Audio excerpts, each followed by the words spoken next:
It's Versus. I'm JWMaher. That's Will Cohen. This is episode 52, I think. But we are finishing up another storied trilogy. But before we get into what we're doing, Will, how you feeling? If I had an ounce of balls, I would have worn 3D glasses and came as Jake Collins, because that's what this episode deserves. like, this is not our first trilogy. This is not our first series. Nah. But this is the first time where the laziness just felt epic. This is so head-scratchingly stupid that I just don't understand. A lot of slasher franchises are criticized for being the same old shit over and over and over again. I've heard that criticism leveled at Halloween and Friday the 13th and all that bullshit. But they're not the same movies. This is the same fucking movie as the first movie, to the point that it's treated like sitcoms are on the air for 10 years. They do a clips episode. This becomes a clips episode for half the movie, and it is Bad Nun 3. It's been a month since I killed my partner Leo in a drunk driving accident. See, this is why you need a week away at the moment. Hello, Mara. I'm the owner. Oh, nice to meet you. Do you know if this is the place where all those terrible things happened to those nuns years ago? And then those killings?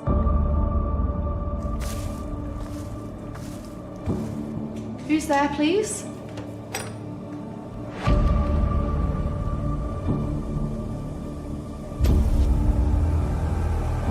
Who are you?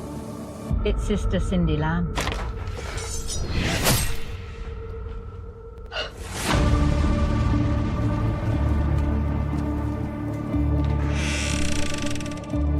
The door was open. May I come in for a drink of water? Sure. No harm in that. Who's there?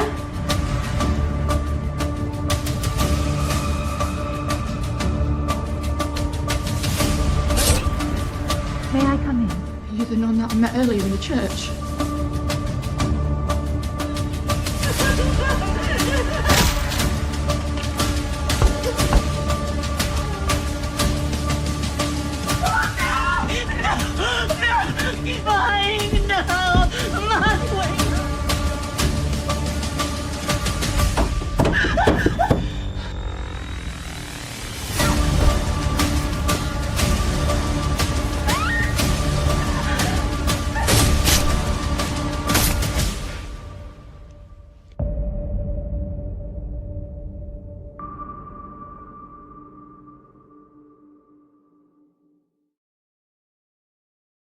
Okay, so let me break this down for you here, John.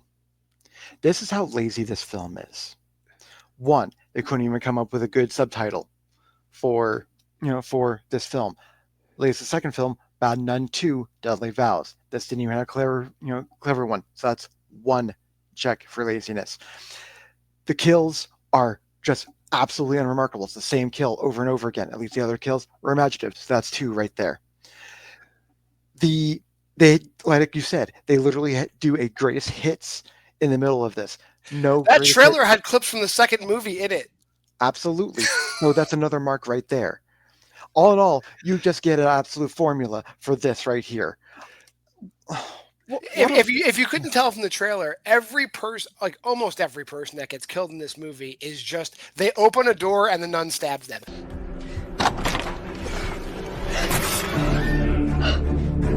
That's every kill. It's oh, let me open the door. Stab. Hold on. That's it. It's at least in your regular franchisey type movies, they try to spice it up and make it imaginative. This is just a person dressed as a nun with a knife. And it makes the other people from the first two films look brilliant by comparison, because those people never opened the door. Yeah. These guys, knock, knock. Who's there? Stab, stab, stab, stab, stab. Stab who?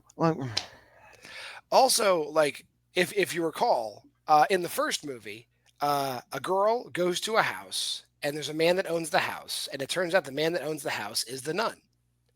The girl goes to the house because she's having a rough time and needs to unwind. That's exactly what happens in The Bad Nun 3. Girl having a rough time goes to her house. Lena? John? I'm Mara, her daughter. Her mother sends her there. That also happens in this movie. Mother sends her there. Guy that owns the house is the killer. You idiot! I wanted her to know. Wow! Who knew? You can make the exact same fucking movie. It's crazy. And to the point that it's like they telegraph things so abysmally, to the point where it's like it's very obvious that maybe they spice things up. There's 2 killers this time, but you know who the 2 killers are. There were 2 killers in the last movie though too. That's true. Yeah, but this time you actually. This time it has to be like it has to be like. I hate it when they do movies where it's like they only introduce you to a finite number of characters. You're like, well, by process of elimination, it's these 2 fucking guys. That's this movie. They don't even friggin' try. And as soon as the guy who owns the house talked about his brother by name, it's like, nope, that's the other guy. Yep, 100%, that's the other guy. And then like made it so dramatic. It's like, of course, it's that guy. And for this church has been a non-working church through all 3 movies. That church looks very well maintained for a non-working church. It has everything still inside of it.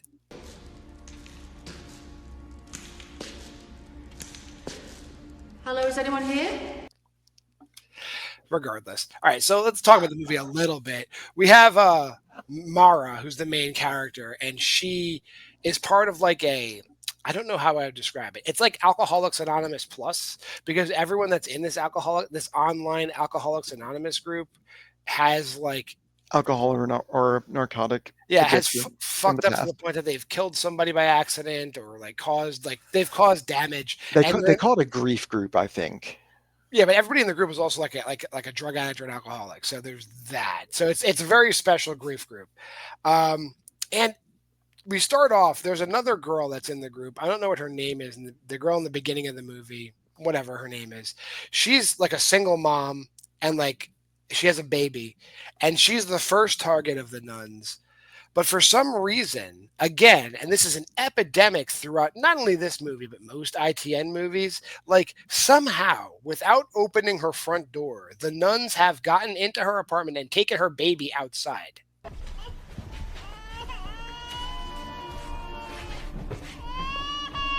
Right.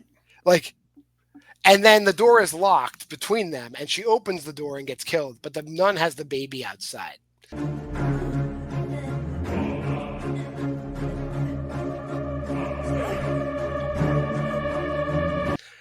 I don't get it.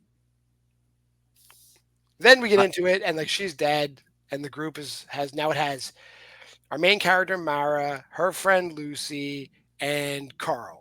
And then there's a lady who runs the group, and it's just like I drank. Well, yeah, the main character, she drank and got in a car accident with her boyfriend. He died. She broke her leg. So the whole movie is really just Kelly Ryan Sanson with Forrest Gump races, wearing midriff tops is the whole movie.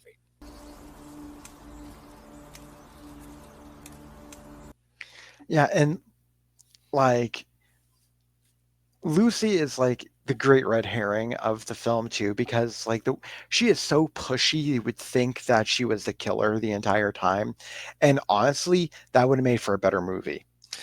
What's her backstory? She was like a newscaster, but like she was doing too much coke, so she decided to just like tone it down and become like a shitty like local beat reporter. It's like, yeah, I was having too much fun and actually, having a career that I deep six my own career on purpose and make no money now. That's the news business for you. Right. But like she's like obsessed with Mara for no reason whatsoever. It's like she just shows up unannounced. They totally violate the rules of like an Alcoholics Anonymous group. Like they become friends, they're hanging out, like they're going on trips. Like it's weird. Yeah. And like to the point where like Lucy is like hopping into bed with a woman with braces on. Oh my god.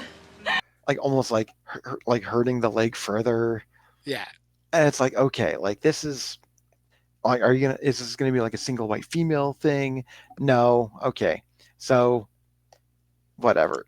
So then her It- mom, Dina, sends her to the country for a week, even though like in the I guess mythos of the Bad Nun universe, everyone seems to know that this is the area where that church is, where those kids were molested, where those nuns went crazy, and those other people went crazy and killed those nuns and killed other people. And everyone knows it's the place, but it's still a hopping bed and breakfast. Like they're still gonna send you there and it's gonna be beautiful. Like yeah, like what? Like how is how is this a tourist trap? It's just the weirdest thing. and they have like, two houses on the property. There's the main house, and then in the backyard, there's a guest house, which is like a lover's place where Danielle Scott, veteran Danielle Scott, is there, and her boyfriend Mike are there. Side. There's a cabin out the back. I rent it out like a romantic getaway place. Just having. I'm gonna put the scene of them kissing right here because it's really fucking weird.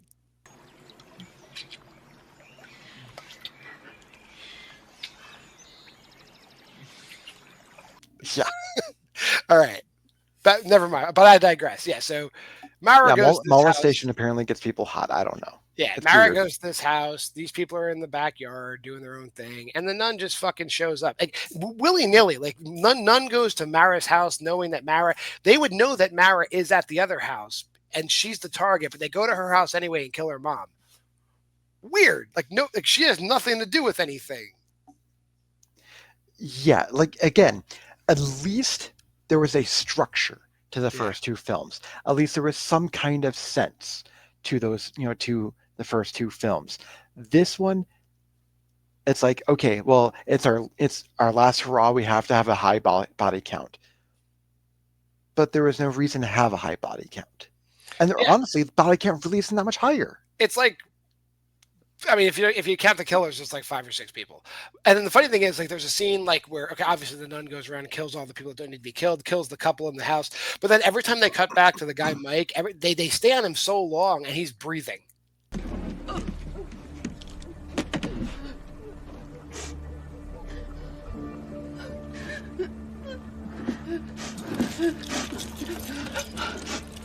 He's breathing. Like they go up to his dead body, like, no, Mike, and like he doesn't hold your fucking breath for like 30 seconds. Like every other like real horror movie, dead people who are playing dead bodies hold their fucking breath. His stomach is going up and down like this much. It's crazy. Yeah. And I wish I could say that that's the end of the criticism, but it's not. Like look, if you're watching an ITN film for acting, like you might as well be like watching porno for cinematography. It's so stupid. But this is somehow the worst acting of the trilogy. This might be like bottom 10 performances from any ITN distribution film. Like this is just so abysmal. Like they couldn't do anything to elevate this writing. They couldn't do anything to elevate any of the piss poor ideas that they have. I will say one positive thing about this movie. Other horror movies can take a real lesson with how they just wrap shit up in this movie. And we'll get to the motives of the killers in a second, because I know you want to talk about that. But like, we have a character that is basically like hobbling along the entire movie. She's in a walking boot, right? And braces. She can't move. And then her friend is the reporter lady. Now, they both wind up getting like injured further by the killers. And the killers do not get injured. They are two able-bodied men. And at some point in the last 5 minutes of the movie, these girls decide enough is enough, and they kick the living shit. He did that. Shut up, Carl! Fuck you! And like it's like it's not even fair.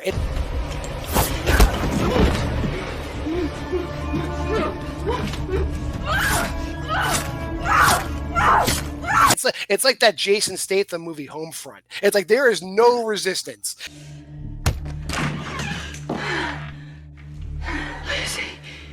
They just kill the fuck out of them, and the movie ends. It's like, holy shit! Like I just watched these guys kill people for 75 minutes, and these two basic cripple girls, like annihilate these two guys. Oh yeah, like it's like that. That's the most blood that we get in the film too. Yeah, which is really sad. They fuck them up. Like it's like hell hath no fury. And at that point, I was like smiling, like, all right, cool, you pulled it off. But like the rest of the movie sucks. So at least like now let's talk about the motivation. At least the motivation of the first two films, again, at least the motivations made sense. Okay, like the first film, like this guy got touchy-touchied and went batshit crazy. Fine. The second film, they pick things up. It's like, oh, two other people who were touchy-touchied and they went batshit crazy. Fine. These two numbnuts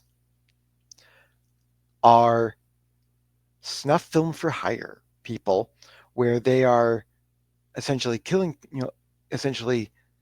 people, filming themselves killing people, putting them on the dark web, but somehow they're mad that the videos are making it onto YouTube where they are not getting their money. They're like OnlyFans models whose footage is getting leaked to free porn sites, and they're very angry about it because they're making these snuff films to make money, but then someone leaks their snuff films for free. And somehow they decide to pick up the mantles of the, and do copycats of the former touchy people. That is like the most sus thing. That is appropriation. That's like ITN appropriation. That's it also does even bad. if they were successful in killing all these people. These people are not the people responsible for leaking your content. So therefore, B, it does not solve your problem. Like you're gonna still have the same problem.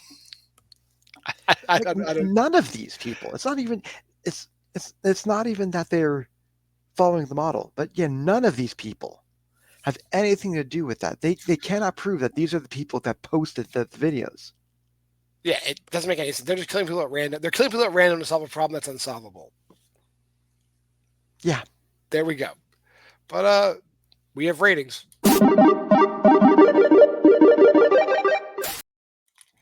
I'll go first. I did appreciate that they went for it at the end, and like for once, like a killer just sucks and like gets like toppled. So I gave it 1.5. I was gonna go straight 1, but that ending where it's just like, yeah, fuck it, girl power. 1.5 for girl power. Will? I also gave it 1.5, almost for the same kind of reason. I almost went 1 on this as well, because I cannot in good conscience give that kind of laziness anything more than 1. But as you so put it, this is the first time like where the protagonists actually do something smart and go, okay, what if we just beat the shit out of these guys until they stop moving? Which could have solved every other ITN distributed film up to this point. They just never do it. So bravo for them finally doing the one smart thing. But if they were going to follow that, they could have easily made everything that level of smart and just made a mediocre film. And they chose not to do that. They chose to be as lazy as humanly fucking possible. So 1.5. Well, that'll do it for the Bad Nun trilogy, which kind of takes us out of the timeline of ITN. But now we're returning back to the ITN timeline where the Bad Nun number 1 was. The next movie in chronological order in the ITN pantheon is a movie called The Girl in the Crawl Space, which I don't know anything about. It doesn't look abjectly horrible here on Letterboxd, but it does skew to the left, if you get my drift. But that'll be for next week. I'm JWMaher, and that is Will Cohen. If you made it this far in the video, like, comment, subscribe, and share. Go to the Facebook group at Why We Love Horror. Check out the Letterboxd challenge over here. 52 prompts for 52 weeks. We'd love to know what you're watching. Schedule here's the same. Sunday, Why Live Loves Horror. It's if you like. I don't want to say if you like little girls. That sounds weird. But if you like seeing children talk about horror movies, there's a show for you. It's there. Monday is Versus. You're watching it. We're trying. Wednesday, Aaron does a show about cannabis-centered horror called Aaron Unwinds. You can check that out. Thursday is Why We Love Horror, the flagship show. We're covering Drop this week. And then Friday, double dose of Why We Love Horror trivia. Again, we'll see you next time. We appreciate you stopping by. This has been Versus.